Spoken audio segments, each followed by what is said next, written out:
चलो जी। बिस्मिल्लाहिर्रहमानिर्रहीम। Voice of Jammu Kashmir. मैं हूं मिर्जा शफीक, आपके साथ सच के साथ, और मेरे साथ हैं सच के मेहमान Sardar Shaukat Ali Kashmiri, chairman Muttahida Kashmir peoples national party. आज का हमारा प्रोग्राम होगा पाकिस्तान की मौजूदा सियासी सूरत हाल, और उसके साथ ही बड़ा अफसोसनाक वाकयात हो रहे हैं।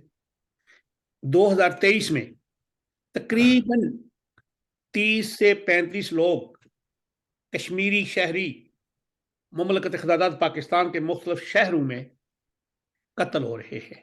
कहीं डकैती की आड़ में, कहीं लड़ाई झगड़े के क्रम में, कहीं गुमनाम लोग। लेकिन अब तक किसी भी मकतूल का कातिल पकड़ा नहीं गया, या हमें उसके सामने कोई मंजर आम पे नहीं आया। इस तरह कश्मीर के अंदर भी मुख्तलिफ पाकिस्तान के लोग या ग्रुप्स होते हैं, वो उनकी अपनी क्लैश होती हैं। वो तो चलो क्या खैर। एक शेर है पाकिस्तान की मौजूदा सियासी सूरत हाल पे: उस सतमगर की हकीकत हम पर जाहिर हो गई, खत्म खुशफहमी की मंजिल का सफर भी हो गया। अब वो फिरते हैं इस शहर में तिन्हाए, लिए दिल को एक जमाने में वो, मजाज उनका सरे अरशे बरी पे था। और सवाल वो सारे और जवाब वो सारे जो किए थे उन्होंने, अब आ ही गए हैं, खुल गए हैं वो राज सारे। मुमलकत दादाद में 30 बड़े जर्नैल होते हैं, या उनका एक ओहदा आगे वो आने वाले होते हैं। 30 ऐसे जर्नैल, उनको पैगाम पहुंचा दिया गया है कि इमरान खान साहब पर कोई नरमी वाली बात अब रह नहीं गई। जो मुस्तकबिल में आएंगे उनके लिए भी। अली मोहम्मद खान रिहा हुए, फिर गिरफ्तार हो गए। जहांगीर शाहरियार अफरीदी भी, जहांगीर तरीन फिर अपना स्पेशल ट्राला वो जहाज लेके फिर रहे हैं, इस्लामाबाद में गए हैं। मोहसिन नकवी साहब वजीर आला पाकिस्तान पंजाब ने कहा है कि हमला आवर मियाँ वाली एयरबेस पे बूसे से भरे ट्रालियों के अंदर असला छुपा के ले गए थे, और उनका बकायदा एक सोची समझी उनका प्रोग्राम था। और अब तो सारे जो दूसरे अहबाब हैं जो मुमलकत में, वो सब कह रहे हैं कि ये एक पक्का प्रोग्राम था कि बगावत की जाए या फौज के अंदर। जैसे अब हम चलते हैं शौकत अली कश्मीरी साहब पर। सलाम अलैकुम सर। जी वालेकुम सलाम। सर, पहले तो वेलकम। बड़े अरसे के बाद हम लोग आप लोग हमारे साथ टाइम मिला आपको। हम तो वो कश्मीर के ऊपर ही बातें करते रहे हैं। बाहर भी आपकी मसरूफियात थी। ब्रिटिश पार्लियामेंट में जो आपकी कॉन्फ्रेंस थी, उसमें मैं आपको मुबारकबाद पेश करता हूँ, मैं खुद साथ भी था। और उसके बाद वहाँ पे जो कन्वेंशन था, उसके बाद जो पार्टी के प्रोग्राम थे, और उन सब की कामयाबी पे मैं आपको मुबारकबाद पेश करता हूँ। पिछले हफ्ते आपकी बर्थडे भी होगी, आप अभी माशाल्लाह बड़े हो गए मुझसे। तो वैसे तो बड़े थे, लेकिन आप उम्र में भी बड़े हो गए। उसके बाद सब अहबाब जिनने उस हमारे कन्वेंशन को, हमारी पार्टी के वो मीटिंग्स को ब्रिटिश पार्लियामेंट हाउस के अंदर, हाउस ऑफ कॉमन के अंदर, उन सब को मुबारकबाद पेश करता हूँ, यूके पीएनपी के कारकुन को। जनाब, आज बात है मुमलकत ख़ुदादाद पाकिस्तान की। मैंने खबर पढ़ी कि 30 जर्नैल्स को ये पैगाम हो गया है कि जनाब आपने मुस्तकबिल में आगे आना है, और आपने भी ये नरमी वाला मसला अब नहीं होगा। अब देखें क्या हो रहा है। फिर मैं तो वही कहता हूँ कि मैंने वो किताब पढ़ी थी, लेकिन किताब को छोड़े अभी। किताब के सारे सफ़े अभी बिखर गए हैं। क्या ये जो कुछ मुमलकत में हुआ या अब हो रहा है, इसका मुस्तकबिल क्या होगा सर, इस अवाम, इस कौम के लिए, इस मुल्क के लिए?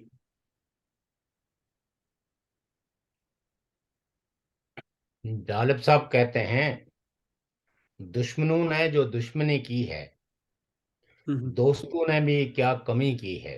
हम्म, अपनी तो दास्तान है बस इतनी, गम उठाए हैं शायर की तरह, पा सके ना उम्र भर जिसको, जुस्तजू आज भी उसी की है। ओहो। तो बात यह है कि पाकिस्तान, हम बरसा बरसे ये कह रहे हैं कि पाकिस्तान में लाकानूनियत है, इदारे अपना कोई काम नहीं कर रहे हैं, और माफिया पूरे पाकिस्तान में फैली हुई है। जिसको जिस वक्त मर्जी आती है उसको भड़का देते हैं, हम्म, और उसकी वजह से कई एक कीमती जानें, न सिर्फ कश्मीरियों की बल्कि बहुत सारे पाकिस्तानियों की भी रोज मरते हैं, जी जी। जानें चली जाती हैं। जी। यकीनन अपनों का ज्यादा दुख होता है, और जब उनकी कोई खबर आती है तो उस खबर पे दिल दुखी होता है, आंखों से बेसाख्ता आंसू आ जाते हैं। मैं एक कल की रिक्वेस्ट। बात कल ही की बात है। हमारे मीरपुर से, ओरिजिनली तो पूरा बालाकोट से ताल्लुक रखते हैं, जी जी। और हमारे नासिर अजीज खान साहब और उनकी मिसिज के अ, रिश्तेदार से जी, करीबी। यार भी हैं करीबी। अ, वो सेशन जज थे, मीरपुर जी।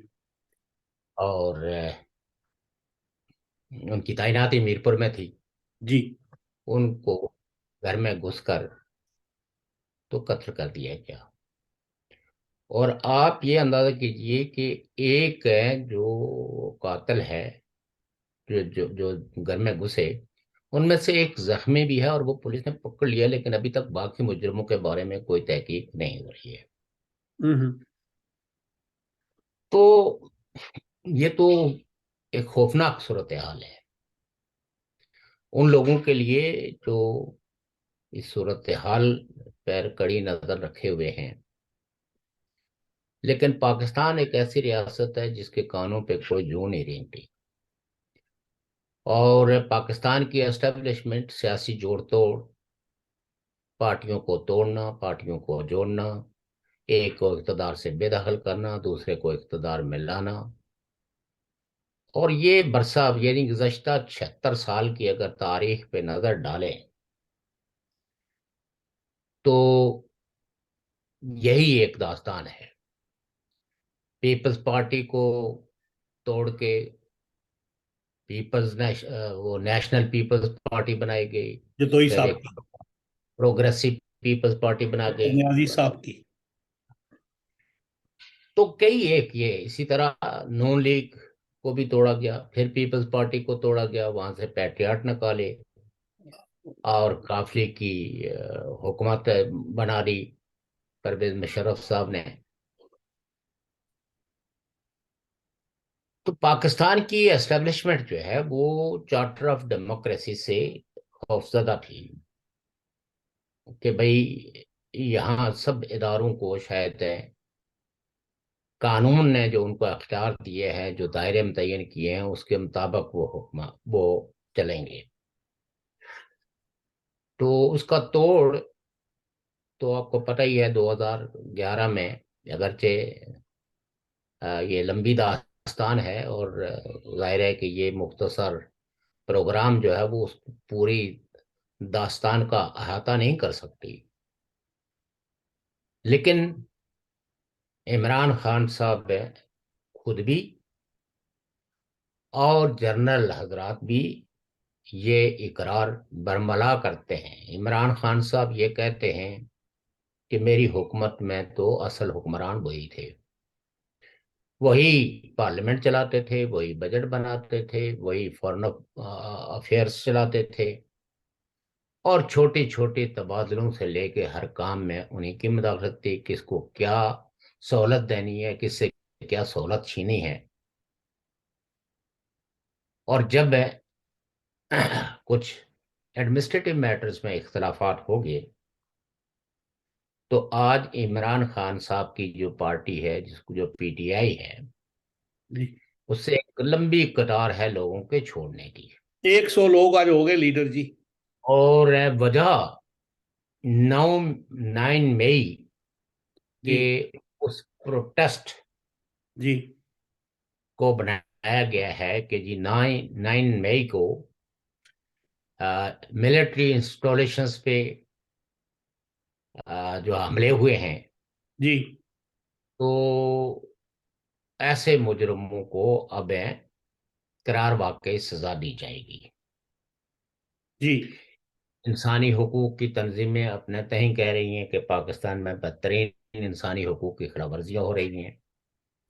अफवाहों का एक बाजार गर्म है कि कुछ खवातीन जो कैद में हैं उनके साथ बदसलूकी हो रही है। मैं जानबूझ के वो लफ्ज़ इस्तेमाल नहीं कर रहा हूँ जो वो ज़रा मुनासिब नहीं है। लेकिन इतनी बड़ी तादाद में खवातीन का गिरफ्तार होना, इतनी बड़ी तादाद में किसी पॉलिटिकल पार्टी के साथ एफिलिएट होने के शक की बुनियाद पे लोगों को गिरफ्तार करना, और फिर उनको फौजी अदालतों में उनके मुकदमात ले जाना और फौजी अदालतों से उनको सजाएं दिलाना, ये कोई नई बात नहीं है। ये कुछ जो है वो हम ज़ियाउल हक के दौर में भी देख सके हैं। उस वक्त भी जो फौजी अदालतें होती थी और वो सरसरी समात के बाद सजाएं सुना देते थे, कई सियासी कारकुनों को कोड़े मारे गए, साफियों को। तो देखना जो है वो ये है कि क्या पाकिस्तान की एस्टेब्लिशमेंट को सिर्फ एक ही काम है, पार्टियों को तोड़ना और अपने मनपसंद लोगों को इख्तियार में लाना, और जिस वक्त वो किसी बात पे इख्तलाफ करें तो उनको जलील ख्वार करके इख्तियार से बेदखल करना। और अगर इन सारी, और आज जो पाकिस्तान की सियासी सूरत हाल है, माशी सूरत हाल है, जो जो जो लाकानूनियत है, इसके पीछे अगर आप ये देखें तो डीप स्टेट के वो इकदामात हैं जिनका ये आउटकम है। शायद हमारी तो परंपराएं ऐसी नहीं है कि जिन लोगों पे पहले ही रियासत ने हैं कुछ अरसाहियात तंग किया हो तो उन पे हम भी बीच में सवार बन जाएं। इसमें कोई शक नहीं है कि पाकिस्तान की पॉलिटिकल पार्टीज ने, और नॉट ओनली पीटीआई, बल्कि पाकिस्तान की सियासी सारी ही पॉलिटिकल पार्टियों ने मुख्तलिफ अदवार में वो गलतियां की हैं, और उसके वो कर्ज भी चुकाए हैं जो उन पे वाजिब नहीं थे। जी। लीडरों की नाअहलियां, जोर जबरदस्ती से अदालतों से फैसले लेना, जजिस को जो है वो बरतरफ करवाना, उनको अपने मनपसंद जजेस के जरिए विक्टिमाइज करना, जैसे जस्टिस शौकत सिद्दीकी, शौकत जो अजीज सिद्दीकी साहब जी। शौकत अजीज सिद्दीकी साहब, जो बयान हल्फी दे चुके हैं, जो ओथ के जरिए ये कहते हैं कि जनरल मुझे फैज अजीज ये साहब। तो, देखा, जनरल फैज कोई आसमान से उतरी हुई चीज नहीं है ना, वो इसी फौज का एक हिस्सा है। और अगर एक आदमी ने अपने मैंडेट से, अगर कोई कॉन्स्टिट्यूशनल मैंडेट से बाहर निकल के कुछ इकदाम किए हैं, तो नजर तो आना चाहिए ना, किसी किसी पिटारे में उनको खड़े नजर आना चाहिए। लेकिन आज भी हमें जो सियासी कारकुन हैं, पॉलिटिकल कारकुन हैं, उनका जुर्म कितना बड़ा है या कितना छोटा है ये तो बहस बात की है। लेकिन आप ये देखिए कि जो ये सारे प्रोजेक्ट चलाते रहे, जी। प्रोजेक्ट चलाने वालों को से कोई पूछने वाला नहीं है कि इस मुल्क का ये हाल क्यों हुआ है, और क्या इमरान खान को इस तरह के हालात से दो चार करके तो पाकिस्तान में कोई पॉलिटिकल स्टेबिलिटी लाई जा सकती है। मैं तो, आपको पता ही है कि इमरान खान साहब के सियासत का बहुत शदीद नाकद रहा हूं, और मैंने हमेशा ये बात कही है कि इमरान खान साहब जो है वो अपनी बरादरी के अंदर एक एलियन है। उन्होंने अपनी पॉलिटिकल बरादरी से अलहदगी अख्तियार की है, और जो बयानियां उन्होंने अख्तियार किया है, ये बयानियां दरअसल पॉलिटिकल पार्टियों को मजीद कमजोर करेगा। और जब पॉलिटिकल पार्टियां कमजोर होके बिलाखर जो है वो जनरलों के कदमों में सरनगू हो जाएंगी, सजदा रेज हो जाएंगी, तो ये कोलेटरल डैमेज जो है वो सबको भुगतना पड़ेगा। हम्म। और इन्हीं पॉलिसियों के नतीजे में हमारा खिता भी भुगत रहा है, जिसमें इंताप संधि है, जिसमें रेडिकलाइजेशन है, जिसमें बिलाखर जो कई कई जगहों पे जो है वो ऑर्गेनाइज टेररिस्ट ग्रोह हैं, जो लोगों को आज़ादाना तरीके से न बात करने देते हैं, न कोई मुकालमा करने देते हैं, और पॉलिटिकल पार्टियों के सर पे दहशत गर्दी की एक ऐसी तलवार लटकाई हुई है कि जिसकी वजह से हर आदमी को 10 दफा सोच के अपने मुंह से कोई लफ्ज अदा करना पड़ता है। और ये तो एस्टेब्लिशमेंट ने अब एक नया सिलसिला शुरू किया हुआ है कि अपने मुखालिफिन की जबानबंदी के लिए प्राइवेट मिलिशिया को इस्तेमाल किया जाए। देखिए, पुलिस अगर है किसी मुजाहरे को रोकती है तो पुलिस को कानून के दायरे में लाके पूछा जा सकता है कि अगर दफा 140 नहीं था, पॉलिटिकल एक्टिविटीज पे कोई पाबंदी नहीं थी, और मुल्क में अगर कोई कॉन्स्टिट्यूशन चल रहा है, तो फिर कैसे लाठीचार्ज हुआ, कैसे जुलूस को पर जो है वो आंसू रोका गैस गया। फेंकी, जी। रोका गया। तो अब ये क्या है कि वो मसल्ला जत्थे जो डीप स्टेट ने तैयार किए हुए हैं, वो जलसों को, रैलियों को, प्रोग्रामों को सबोटाज करने के लिए इस्तेमाल करते हैं कि उनके चूंकि कोई फेस नहीं है, आप उनको कहीं भी पकड़ नहीं सकते। ये खास करके जो आज़ाद कश्मीर है, इसके अंदर तो ऐसे मुतअद्दिद वाक़यात हो चुके हैं। नेशनल स्टूडेंट फेडरेशन के एक रैली पे बाकायदा जो है जी वो जी। हमला हुआ, उनसे माइक छीन लिया गया। लश्कर जंग या तोयबा था कोई। जैसे हमारी पार्टी को रवला कोर्ट में इसी तरह के हालात का सामना करना पड़ा, और वो बंदूक की नोक पे आके झंडे और हर चीज छीन ली गई। लेकिन इमरान आ, खान साहब के साथ किसी ने ऐसा नहीं किया। सुनिए ना। जी। तो इमरान खान साहब ने पहली बात यह है कि अपने दौर में पॉलिटिकल फोर्सेस के दरमियान किसी मकालमे का, एक मुस्बत जो पॉलिटिक्स है, उसका आगाज नहीं किया। उनका रवैया पॉलिटिकल बरादरी के बारे में हमेशा मनफी रहा, और वो हमेशा अपने उन फॉलोअर्स के दबाव में रहे कि अगर मैंने सियासी जमातों से मुज़ाकरात कर लिए तो शायद मेरी सो कॉल्ड जो पॉपुलैरिटी है वो कम हो जाएगी।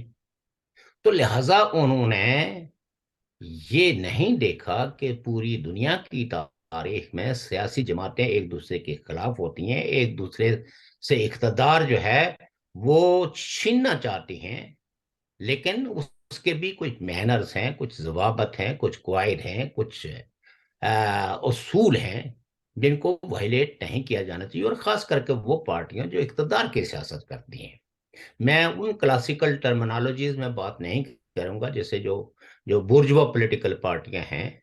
मैं ये कहता हूं कि वो पार्टियां जो पार्लियामान में जाने की ख्वाहिशमंद हैं, और वो मुल्क के अंदर सारे कवानीन को मान के पार्लियामेंट का इलेक्शन लड़ती हैं, चाहे वो कवानीन पॉलिटिकल और फ्रीडम ऑफ एक्सप्रेशन को कितना ही उसको कुचल देने के कवानीन क्यों ना हो, तो फिर उनको ये देखना चाहिए कि हमारे लिए स्पेस क्या है, और स्पेस के अंदर हमें हमें किन रवायतों को फरोग देना चाहिए। अनफॉर्चुनेटली इन 4 सालों में जो पॉलिटिकल फोर्सेस का जो स्पेस है वो कम हो गया, हम्म। और इमरान खान साहब अपने किसी एक बयानिए पे भी कंसिस्टेंट नहीं रहे।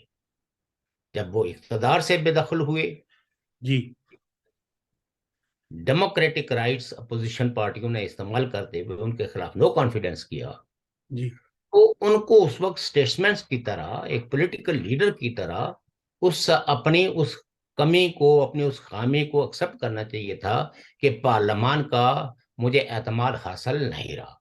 जी। लेकिन उन्होंने सबसे पहला कदम ये किया कि उन्होंने पहले तो वो अमेरिका को साइफर।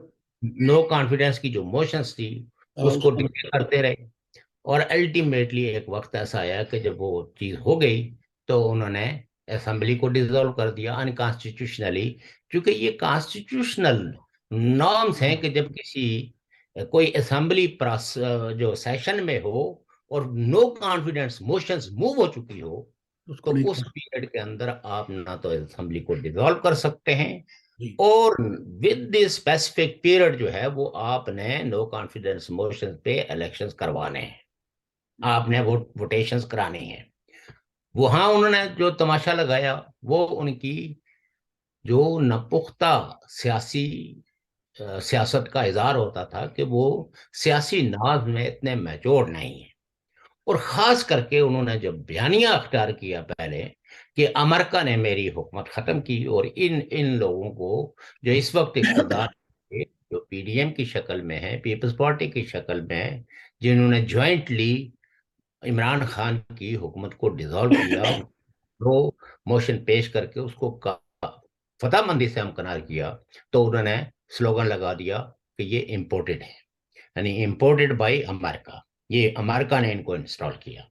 जी अब आप ये देखिए कि जाहिर है उसकी बुनियाद पे लोगों को जो जो ये समझते हैं कि अमेरिका ही असल में वाहिद ताकत है जो हुकूमतों को हटाने, हुकूमतों को बिगाड़ने, और जहां जहां पॉलिटिकल इंस्टीट्यूशंस जो है वो कमजोर हैं, तो वहां वो अपनी मर्जी के लोगों को लाते हैं। तो ये पहले से एक बयानिया लोगों के अंदर मौजूद था, और कई एक दानिशवरों ने पाकिस्तान में जमहूरियत के पौधे की मजबूती न होने की वजह अमेरिकन मदाखलत को भी ये गाय गाय कहते रहे हैं कि पाकिस्तान की डीप स्टेट के चूंकि ताल्लुकात जो है वो अमेरिका के साथ हैं, और फिर पाकिस्तान तो चूंकि डे फर्स्ट से ही अमेरिकन ब्लॉक में था, प्रो अमेरिका एज कंट्री था, और बहुत सारी जंगों में, जिन जंगों का पाकिस्तान को कोई फायदा नहीं था, लेकिन उन जंगों में भी पाकिस्तान कूद पड़ा क्योंकि वो किसी और के इंटरेस्ट थे। तो जब इमरान खान ने ये बात कही, तो लोगों ने वाह वाह करना शुरू कर दी, साथ में उन्होंने आज़ादी का नारा लगा दिया, और लोगों ने ये समझा कि अब ये है कि यहाँ से जितने भी जो फॉरेन इन्फ्लुएंस है वो खत्म हो जाएगा, और पाकिस्तान एक दोबारा आज़ाद होगा। एक तो 1947 में ये मुल्क बना था, जी जी। तो 1947 से लेके, और ये वो नेशनलिस्ट पॉलिटिकल पार्टीज का एजेंडा था कि भाई हमें कोई आज़ादी नहीं मिली, ये मुल्क क्रिएट किया गया है, और उसके बाद यहाँ के बसने वाले लोगों को उनके सियासी, समाजी और माशी हुकूक नहीं मिले वहां। लेकिन चूंकि संजीदा जो मकतब फिक्र था, उनने इमरान खान की इन पॉलिसियों को क्रिटिसाइज किया कि ये तो इस बयानिए के तहत एक नेशन स्टेट कैसे आगे बढ़ सकती है, जिसको खारजा अमूर में कई एक दिक्कतें, कई एक मुश्किलात हैं। तो लिहाजा ये है कि वो मुल्क जो उस मुल्क में वाकई अगर मदाखलत भी करते हैं, तो पॉलिटिकल लीडरशिप है उस मदाखलत का इजहार नहीं करती, चूंकि बुनियादी बात यह है कि उनके टूल कौन बनते हैं। तो अगर टूल मौजूद हैं तो असर तो कोई भी डाल सकता है, वो ईरान भी डाल सकता है, वो सऊदी अरबिया भी डाल सकता है, वो बरतानिया भी डाल सकता है, अमेरिका भी डाल सकता है, इंडिया भी डाल सकता है, चाइना भी डाल सकता है। लेकिन फिर वहां से उठा के तो उन्होंने ये कहा कि जी ये जनरल बाजवा। जी उनके तो बाजू। आप अगर ये देखें तो उन्होंने बहुत सारे बोदे किस्म के नारे और पॉपुलिस्ट किस्म के बयानिए जो है वो लोगों में रख के, तो अपनी पार्टी को एक ऐसी दलदल में फंसा दिया, जिससे कि आज कोई पॉलिटिकल पार्टी भी नेगोशिएशन करने के लिए तैयार नहीं है, क्योंकि ये उनका अपना बयानिया था कि मैं अगर मुज़ाकरात करूंगा तो ताकतवरों के साथ करूंगा। यानी ताकतवरों से मुराद ये थी कि मिलिट्री के अलावा, आर्मी चीफ के अलावा मैं किसी से गुफ्तगू नहीं करता। और अब तो यह हकीकत भी सामने आ गई है कि जब चीफ जस्टिस की हदायत पर कुछ पॉलिटिकल पार्टीज के लोग बैठ के, यानी पीडीएम और पीटीआई के लोग, तो वो जिस वक्त किसी संजीदा मरहले में, किसी एग्रीमेंट के मरहले में दाखिल हुए, तो इमरान खान साहब ने उस मीटिंग को बिल्डोज करके लोगों को जो है वो उसको वापस वापस बुला लिया अपने आप। वापस हो गए। नतीजा ये है कि वो चीज सबोटाज हो गई। आज इमरान खान साहब कहते हैं कि मुज़ाकरात के लिए मैं तैयार हूं, जिस वक्त है कि उनके अगर अगर लाखों नहीं, हजारों नहीं, तो सैकड़ों सियासी कारकुन जो है या उनकी पार्टी के साथ जो एफिलिएटेड हैं, वो जेलों में मिलिट्री ट्रायल के इंतजार में मैं वही अर्ज करने लगा था शौकत साहब और कि दूसरी तरफ जो है वो आ, जो जो उनकी पार्टी है उसमें एक बजाय टूट फूट नजर आ रही है। रोजाना एक कतार अंदर, कतार बाहर जो है वो जा रही है। और वो मुक्तदर लीडर जिन पे इमरान खान साहब बड़े फखरिया कहा करते थे कि ये है वो असट हमारे पास हमारी पार्टी का, आज वो आहिस्ता आहिस्ता धीरे धीरे नहीं बल्कि आप ये कह सकते हैं कि जो पार्टियों को तोड़ते हुए एस्टेब्लिशमेंट को कहीं अगर सालों लगे हैं, तो पीटीआई को पार्टनर। तोड़ते हुए और लोगों को अलग करते हुए एस्टेब्लिशमेंट को मिनटों लगे हैं। डॉक्टर साहब मेरा एक सवाल है, जी। अगर आप बुरा बनाए तो। सर ये जो इमरान खान साहब का ये जो जो ने ये 9 मई 11 मई जो भी हुआ, हम्म। इसका एक सबसे बड़ा नुकसान ये नहीं हो गया? देखिए दोबारा 40 साल के बाद पाकिस्तान में, या तकरीबन 30 साल के बाद, मिलिट्री कोर्ट्स का क्याम अमल में आ गया। हम लोग बैसियत एक सियासी कारकुन यकीन करें कि मैं इन मामलात की भी मजम्मत करता हूँ, ये काम अच्छा नहीं है कि अदारों पे हमला करना, लेकिन उसका हाल ये नहीं था कि सिविल कोर्ट्स में अच्छी प्रोसिक्यूशन की जाए और इनको अच्छी तरह वो सजा दी जाए। सवाल ये पैदा होता है ना, देखें जी, एक हमें जरा इमरान खान साहब के बयानिए को भी सिंपैथेटिकली एनालाइज करना चाहिए। सिंपैथेटिकली एनालिसिस का मतलब यह है कि वो ये कहते हैं कि इसमें एजेंसियों के लोग शामिल थे, हम्म। और कुछ वीडियोस भी सर्कुलेट हो रही हैं कि हम्म। ये देखें ये बंदा जो है ना लोगों को पुश कर रहा है। तो मैं समझता हूं कि इन ऐसे वाकयात की भी एक तारीख है कि जब एजेंसियां जो है वो मुख्तलिफ डेमोस्ट्रेशन के अंदर घुस के तो लोगों को एक इश्ताल की तरफ ले जाते हैं, और उस वक्त जो आदमी सबसे ज्यादा ऊंची जबान से कोई नारा लगाता है, लोग उसकी बात को सुनने, और उस वक्त अगर कोई नासे कोई वसीयत करने भी चाहे, कोई नसीहत करने भी चाहे या रोकने भी चाहे, तो लोग उसके गले पड़ जाते हैं। तो मैं ये कहता हूं कि इस ऐसे वाकयात की तहकीकात होनी चाहिए, नंबर एक। नंबर दो ये है कि जो दीगर पॉलिटिकल पार्टीज हैं वो भी इमरान खान के बुग्ज में पाकिस्तान के अंदर जो एस्टेब्लिशमेंट डीपोलिटिसाइजेशन कर रही है, और ये एक खतरनाक अमल हो रहा है जिसको इमरान खान दुश्मनी में दीगर पॉलिटिकल पार्टीज इसका अदराक नहीं कर रही है। ये जो पीटीआई से जो जो जो लाठी पीटीआई से स्टार्ट हुई है, तो ये एक गैर सियासी पाकिस्तान बनाने का जो एस्टेब्लिशमेंट का पुराना ख्वाब था, अगर उसमें पीडीएम भी उसमें रंग भरना है और अपनी खिदमत पेश कर दे, तो मैं ये समझता हूं कि ये कोई सियासत की कोई खिदमत नहीं होगी। इसलिए जरूरत इस अमर की है कि अगर इमरान खान साहब को वक्त और हालात ने ये बात समझा दी है कि आपको अल्टीमेटली अपनी क्लास, पॉलिटिकल क्लास, पॉलिटिकल बरादरी की तरफ ही रुजू करना चाहिए, तो इन्हें इमरान खान के माजी के रवैयों को मद्देनजर रख के तो ऐसे रवैया अख्तियार नहीं करना चाहिए जिससे कि पाकिस्तान में ये जो सो कॉल्ड डेमोक्रेसी है इसकी बिसात भी लपेट दी जाए। और आप ये देखिए कि आज यानी पीडीएम की हुकूमत को तकरीबन साल से ऊपर हो गया है, जी। वो कुछ भी डिलीवर नहीं कर पा रही है। क्यों नहीं कर पा रही है? कि जहां कहीं भी वो कोई इस्लाहत करने की कोशिश करते हैं तो थ्रू कोर्ट्स, कोई जी। तबादला नहीं कर सकते, कोई तरक्की नहीं दे सकते किसी प्रोजेक्ट को। तो ये सारा जो है वो एक ऐसा खेल जो है ना ब्यूरोक्रेसी का और पाकिस्तान के मिलिट्री जनरलों का पाकिस्तान की सरजमीन पे शुरू हो चुका है, जिसमें अवाम के बारे में कोई सोच ही नहीं रहा है। और तो ये एक खतरनाक अमल शुरू हो गया है।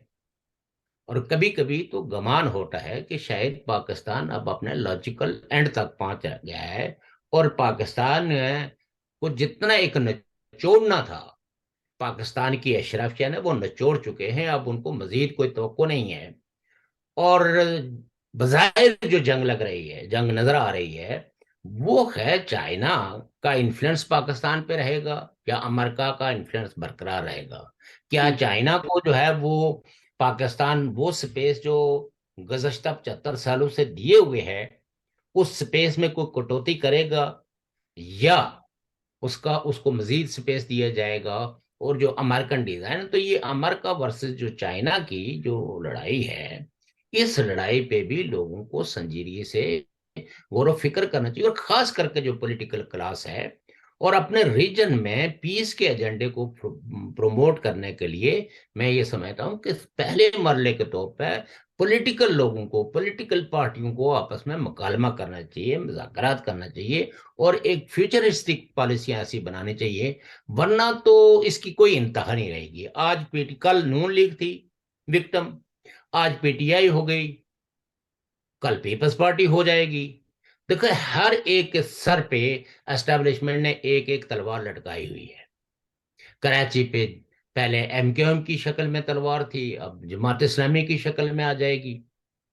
तो ये जो जो मुख्तलिफ किस्म की शक्लें हैं, इन शक्लों को पहचाने ये सियासी रहनुमा, और पहचानने के बाद एक पॉलिसी बनाएं ताकि यहाँ इस खित्ते में भी लोग सुख का सांस ले सकें, और ये तवक्को कर सकें कि ये मुल्क जो है वो जंगों को हवा नहीं देगा, दहशतगर्दी को फरोग नहीं देगा, इंतहा पसंदों के लिए जो है वो जन्नत नहीं होगा, और उनकी अमाजगाह नहीं होगा, बल्कि अमन की जो कॉन्स्टिट्यूएंसी है उसके लिए स्पेस बराबर किया जाएगा। और ये बात है, शायद कई एक लोगों को पसंद ना हो, लेकिन मुझे ये कहते हुए कोई बात नहीं है कि पाकिस्तान को संजीदगी के साथ अपने पड़ोसियों के साथ जो भी डिफरेंसेस हैं उनको पीसफुल मीन के साथ हल करने की कोशिश करनी चाहिए।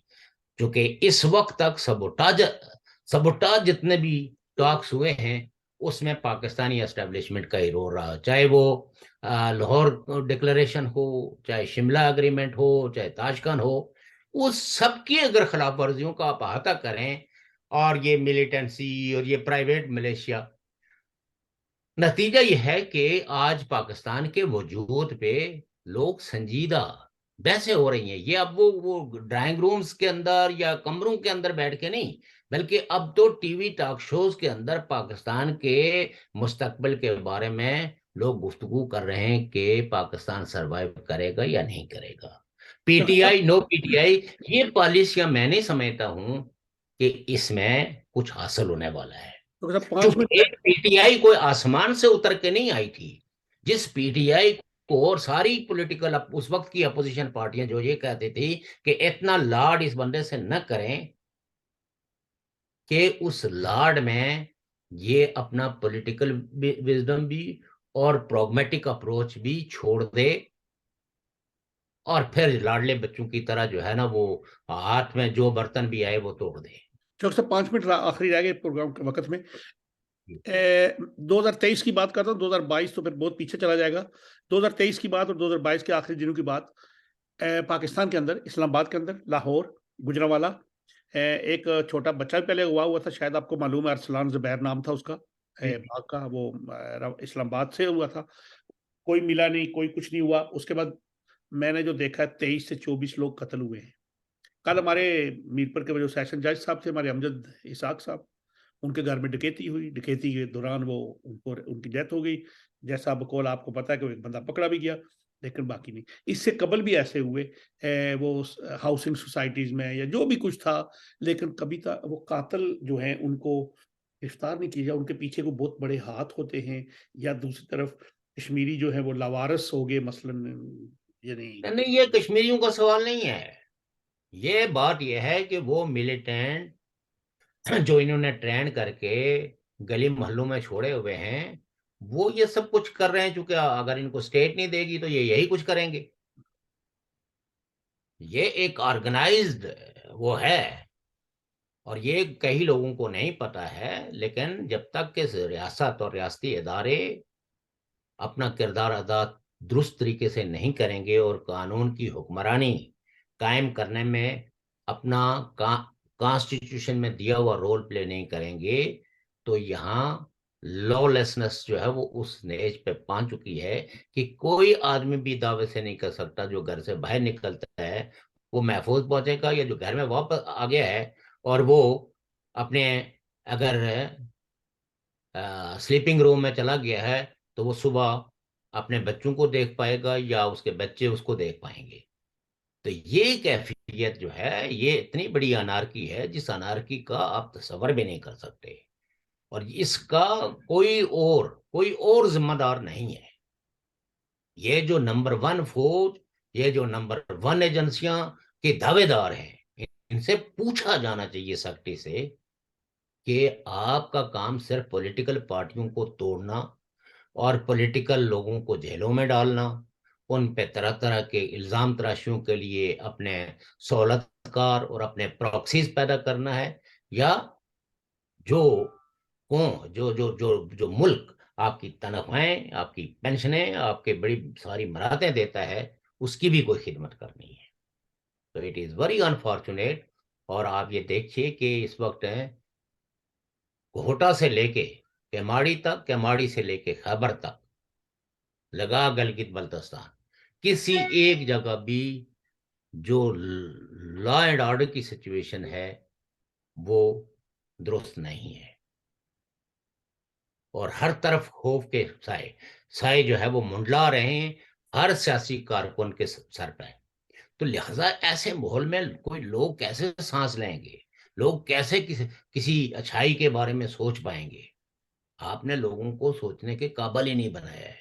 आपने तो इसी गालम गलोच को जिस पे आज आप टीवी टॉक शोज करवाते हैं, इस गालम गलोच को तो आपने खुद तैयार किया था। अब आप इसको बर्दाश्त किया जाना चाहिए। और अगर आप इसकी कोई तस्हीह करना चाहते हैं तो उसके लिए भी रास्ते अख्तियार किए जाने चाहिए जो पीसफुल हों, जो मुकालमे वाले हों, जो एक दूसरे को और ऐसे लोगों को ऐसे मुकालमे किए जाना चाहिए जो सबको पता होना चाहिए कि एक लीडर क्या कहता है। अगर वो गैर जमहूरी मुतालबे करता है तो that leader should be expose. वो उसको और इमरान खान साहब के जो मुतालबे हैं वो किसी से ढके छुपे नहीं है, और वो तमाम मुतालबे उनके गैर जमहूरी हैं सिवाय एक मुतालबे के, और वो है इलेक्शन वाला। लेकिन देखिए, कानून जो है वो विजडम का नाम है। कानून कोई आसमानी सहीफा नहीं होता। उस कानून के ताबे जो है वो निजाम चलता है। लेकिन जब कोई केस अदालतों के अंदर जाता है तो हमेशा एक एक होती है लिखी हुई बातें, जी जो कॉन्स्टिट्यूशन में जो जो हाईएस्ट विजडम लगा हुआ होता है, to protect the life, liberty and property and every rights of the people. तो उसके बाद जो है कि ये भी होता है कि आप जो है वो विजडम इस्तेमाल करते हैं कि ऑब्जेक्टिव कंडीशंस आपको किस किस तरह के फैसले करने की इजाजत देती है। ये अभी तो बंद मेरे हो रहा है, बंद हो ख्याल रहा है, थैंक ये अभी बंद हो रहा है। मोहतरम नाज़रीन सामीन, आपने शौकत साहब के ख्यालात सुने। वो कह रहे हैं कि इमरान